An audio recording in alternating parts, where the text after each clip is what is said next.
نماز کی اہمیت کا اندازہ اس بات سے بھی لگایا جا سکتا ہے کہ آپ صلی اللہ علیہ وسلم آخری وقت میں مرض الموت میں بھی آپ صلی اللہ علیہ وسلم کا نماز کا کس قدر اہتمام تھا۔ حضرت عبید اللہ بن عبداللہ بن عتبہ سے روایت ہے، وہ فرماتے ہیں کہ میں حضرت امی عائشہ رضی اللہ تعالیٰ عنہا کے پاس گیا اور میں نے کہا کہ آپ مجھ سے رسول اللہ صلی اللہ علیہ وسلم کی اخیر مرض کی کیفیت کو کیوں نہیں بیان کرتی۔ انہوں نے کہا اچھا سنو، میں بیان کرتی ہوں۔ رسول اللہ صلی اللہ علیہ وسلم بیمار ہوئے، پھر آپ صلی اللہ علیہ وسلم نے پوچھا کیا لوگ نماز پڑھ چکے؟ ہم لوگوں نے عرض کیا کہ نہیں یا رسول اللہ صلی اللہ علیہ وسلم، وہ آپ کے منتظر ہیں۔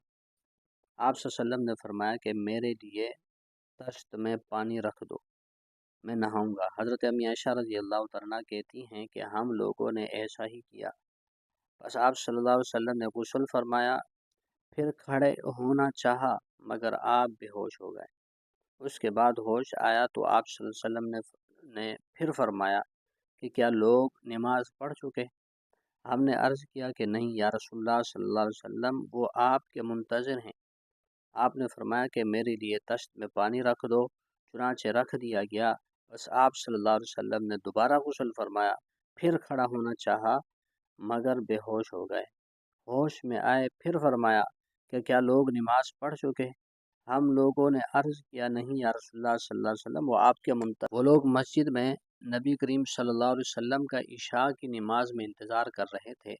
مجبوراً نبی کریم صلی اللہ علیہ وسلم نے حضرت ابوبکر صدیق رضی اللہ تعالیٰ عنہ کے پاس کہلا بھیجا تاکہ لوگوں کو نماز پڑھائیں۔ چنانچہ قاصد ان کے پاس پہنچا اور اس نے کہا کہ رسول اللہ صلی اللہ علیہ وسلم آپ کو حکم دیتے ہیں کہ آپ لوگوں کو نماز پڑھائیں۔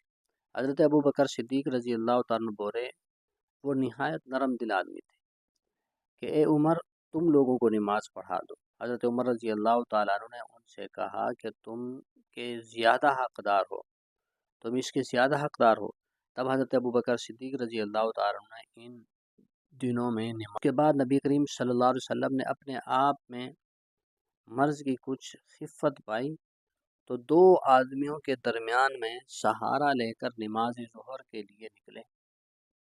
ان میں سے ایک حضرت عباس تھے۔ اس وقت حضرت ابوبکر صدیق رضی اللہ تعالیٰ عنہ لوگوں کو نماز پڑھا رہے تھے۔ جب آپ صلی اللہ علیہ وسلم کو حضرت ابوبکر صدیق رضی اللہ تعالیٰ عنہ نے دیکھا تو پیچھے ہٹنے لگے، مگر آپ نے انہیں اشارہ فرمایا کہ پیچھے نہ ہٹیں۔ پھر آپ صلی اللہ علیہ وسلم نے فرمایا کہ مجھے ان کے پہلو میں بٹھا دو۔